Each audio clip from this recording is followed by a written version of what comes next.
Putin के भारत दौरे पर बड़ी खबर सामने आई है, जहां सितंबर में भारत आएंगे पुतिन, ब्रिक्स सम्मेलन में होंगे शामिल।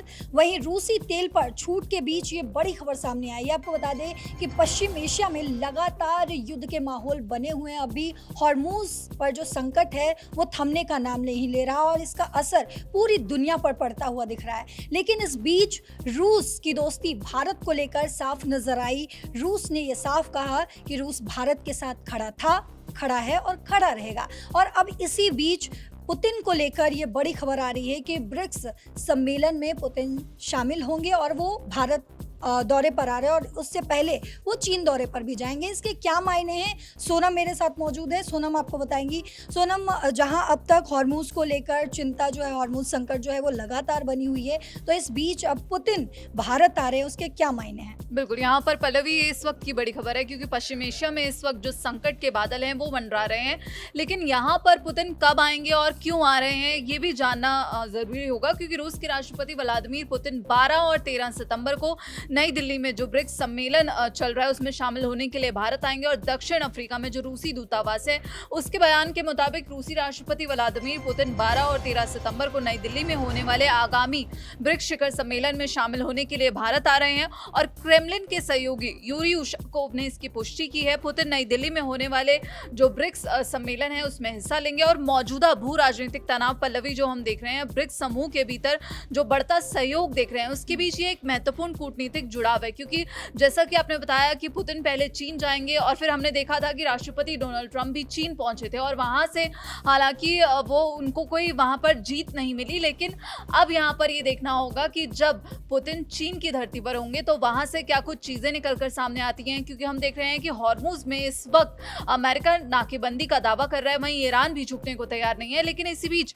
भारत के साथ रूस की जो दोस्ती है, भले ही हम रूसी तेल की बात करें तो उस पर हमने देखी कि रूसी तेल को लेकर भारत ने अभी हाल फिलहाल में जो भारत की तरफ से बयान सामने आया था कि हम पहले भी खरीद रहे थे, खरीदते हैं और खरीदते रहेंगे, वेवर्स का इस पर कोई असर नहीं पड़ेगा, जो प्रतिबंध है उसका कोई असर देखने को नहीं मिलेगा। ये एक बड़ा संदेश, एक ट्रंप को झटका जो है देखने को मिला था। लेकिन अब यहाँ पर हम देख रहे हैं कि व्लादिमीर पुतिन का जो ये भारत दौरा है वो ऐसे समय में हो रहा है जब भारत और रूस के बीच जो हम देख रहे हैं रणनीतिक साझेदारी है वो लगातार मजबूत होती हुई नजर आ रही है। रक्षा सहयोग से लेकर ऊर्जा की बात करें, व्यापार की बात करें और वैश्विक मंचों पर जो समन्वय है वहां तक दोनों देशों के रिश्तों में लगातार हम देख रहे हैं कि विस्तार यहां पर देखने को मिल रहा है। और भारत और रूस के बीच जो गहराते रणनीतिक और जो रक्षा सहयोग है उसके बीच पुतिन की ये यात्रा बेहद अहम होने वाली है। और खास बात यह है कि एक साल के भीतर पल्लवी ये पुतिन की दूसरी भारत यात्रा होगी, जो दोनों देशों के बीच हम देख रहे हैं कि लगातार मजबूत होते हुए जो रिश्ते हैं उनको दर्शाती है।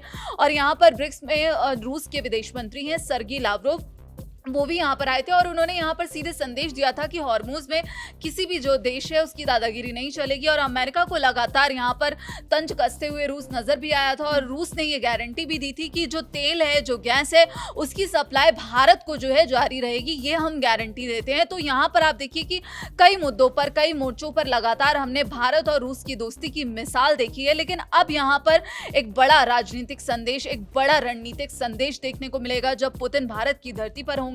पुतिन इससे पहले 2025 में हम बात कर रहे थे तो 23वें भारत रूस वार्षिक शिखर सम्मेलन के लिए भारत आए थे और उस दौरान प्रधानमंत्री मोदी और राष्ट्रपति पुतिन के बीच काफी व्यापक बातचीत भी देखने को मिली थी। और दिल्ली में होने वाले ब्रिक्स सम्मेलन में अब कहा जा रहा है कि इस बार जो वैश्विक सुरक्षा का मुद्दा है, आर्थिक सहयोग का मुद्दा है और बहुध्रुवीय विश्व व्यवस्था को मजबूत करने जैसे मुद्दों पर विशेष फोकस रहने की उम्मीद है। और पुतिन की जो ये यात्रा है वो रूस के विदेश मंत्री, जैसा कि हमने बताया, सर्गेई लावरोव जब हालिया भारत दौरे पर आए थे तो उसके कुछ दिनों बाद होगी। अब सर्गेई लावरोव ब्रिक्स विदेश मंत्रियों की बैठक में हिस्सा लेने के लिए दिल्ली आए थे और 14 और 15 मई को आयोजित 2 दिवसीय बैठक की अध्यक्षता यहाँ पर विदेश मंत्री एस जयशंकर ने की थी। और इसमें आर्थिक साझेदारी, वैश्विक सुरक्षा चुनौतियां और जो बदलते अंतर्राष्ट्रीय समीकरण है उस पर चर्चा होने की कहा जा रहा है कि संभावना है। जब पुतिन और पीएम मोदी आमने सामने बैठेंगे, एक मेज पर बैठेंगे, तो हॉर्मूज पर पक्का बातचीत होगी, क्योंकि हॉर्मूज पर लगातार भारत यही संदेश देता हुआ नजर आ रहा है कि हॉर्मूज में जो भारतीय जहाज पर हमला हुआ उसका पहले भारत ने कड़ा विरोध दर्ज करवाया और साथ ही यहाँ पर सुरक्षित आवाजाही की बात भी भारत लगातार शुरुआत से करता हुआ नजर आ रहा है। प्रधानमंत्री नरेंद्र मोदी ने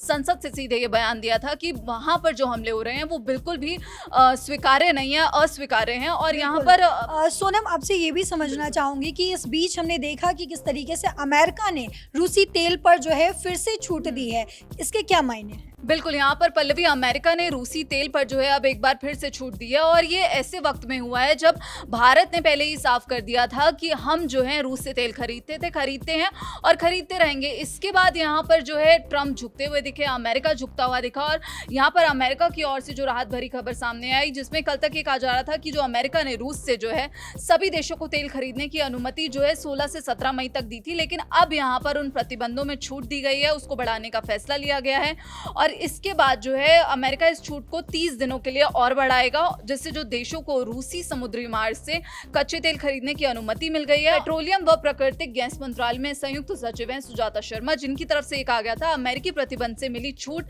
आगे जारी रहती है या नहीं, इससे रूस से तेल खरीदने के हमारे फैसले पर कोई असर नहीं होगा। भारत अपने देश की ऊर्जा जरूरत के हिसाब से तेल खरीदता है, रूस से तेल खरीदते रहेंगे। ये बड़ा संदेश यहाँ पर राष्ट्रपति डोनाल्ड ट्रंप को भारत की तरफ से दिया गया था, एक कड़ा जवाब दिया गया था और अब यहाँ पर उन्होंने सीधे तौर पर ये कहा था कि भारत का आधिकारिक रुख रहा है कि वो बगैर किसी बाहरी दबाव में अपनी घरेलू जरूरत और वाणिज्यिक फैसलों के आधार पर तेल की खरीद करता है। लेकिन यहाँ पर अब ये जो दो टूक जवाब दिया गया है भारत की तरफ से, इसे राष्ट्रपति ट्रंप के लिए एक झटका माना जा रहा था और यहाँ पर अब अमेरिका जो है झुकता हुआ नजर आया। अमेरिका ने फिर से जो है 30 दिनों की छूट रूसी तेल पर दी है। अब पुतिन भारत आ रहे हैं तो ये देखना होगा कि आखिर कौन कौन से फैसले यहाँ पर देखने को मिलेंगे, हॉर्मुज पर क्या संदेश देखने को मिला, क्योंकि हमने देखा कि लगातार जो है रूस कोशिश कर रहा है कि जो ईरान युद्ध है वो रुक जाए किसी तरह से। हालांकि ईरान के समर्थन में रूस कई बयान देते हुए नजर आया और लगातार उसने अमेरिका का विरोध भी किया। अमेरिका जिस तरह से यहाँ पर हॉर्मुज में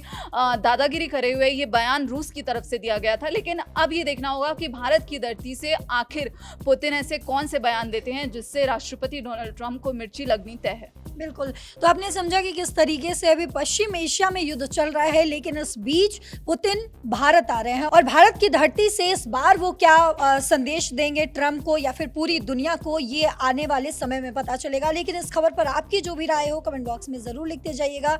देश और दुनिया की बाकी खबरों के लिए देखते रहिए दैनिक जागरण। नमस्कार।